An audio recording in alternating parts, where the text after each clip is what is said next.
mga kaplaneta! So for today's video ay dumating na! Hulaan nyo kung ano to, Charis. Hindi ko syempre papahulaan yan sa inyo dahil samahan nyo akong mag-unboxing netong nabili ko sa TikTok. And let's check. Syempre, open muna natin yan ng cutter.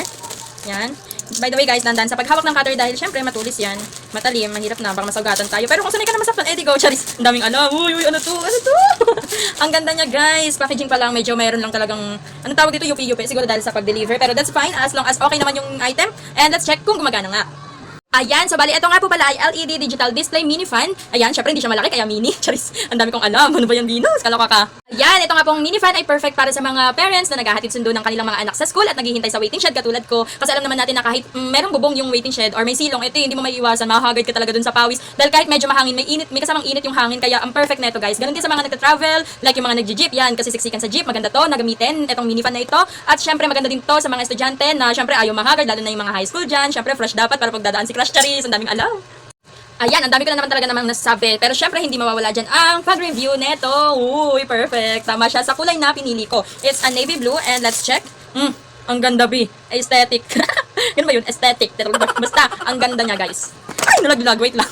Ayan, so syempre, hindi mawawala dyan ang para hindi ka mga lighty at hindi ka na magdala-dala pa ng mga bag para lalagyan lang neto. Ayan, meron na siyang panali, dalawahan. Yan, dito yan sa kabila and dito sa kabila. And all you have to do is susutin mo lang yan siya. Ayan, perfect.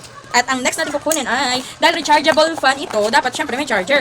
Or meron siyang kasamang cord na, kabog, type C na to guys, hindi to pang ano lang, simpleng ano lang, cord. Ayan, dito siya, medyo mahaba rin naman siguro to. Ayan, let's check. Charger check. Ayan. Okay na rin to kasi para sa kanya lang naman. At ayan, let's check kung ano pa yung mga kasama niya sa box.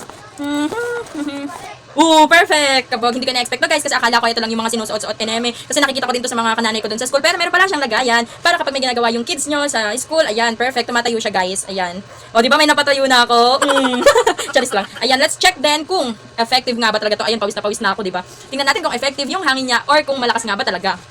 Ayan guys, sobrang excited na nga po akong itest itong nabili nating mini fan. Sorry sa ingay sa labas. Pero by the way guys, kapag naiwan nyo nga po pala yung stand nito ay you don't have nothing to worry kasi pwede natin siyang i-bend. O, di ba? Ang ganda niya talaga sobra. As in, pinapakilig ako nitong item na to. At syempre, meron tayong pang-test niyan. Meron ako ditong pinilas na tissue. Yan, wala tayong tape. So, let's try na ganito lang. This is the number 1. Oh, di ba? Ang perfect niya guys. Yan, ganyan lang siya. Number 2. Uy, lumalakas ha. Number 3. Uy, number 3 pa lang perfect na siya for me. Tapos number 4. Oh, lumalakas pa siya lalo. Ito yung kapag talagang mainit na. At syempre, ang pinakamalakas sa lahat, ang favorite number ko, number 5. Woo! Nag-enjoy talaga ako. Parang bata dito, T. Ayan, ang galing.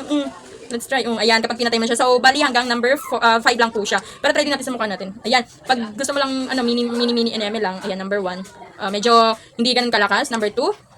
Kung perfect din. Number 2 palaban ka din. And then number 3, ang gusto ko sa lahat, ayan, sarap. Pwede na siya guys, ang astig. Number 4, lala, ang sarap.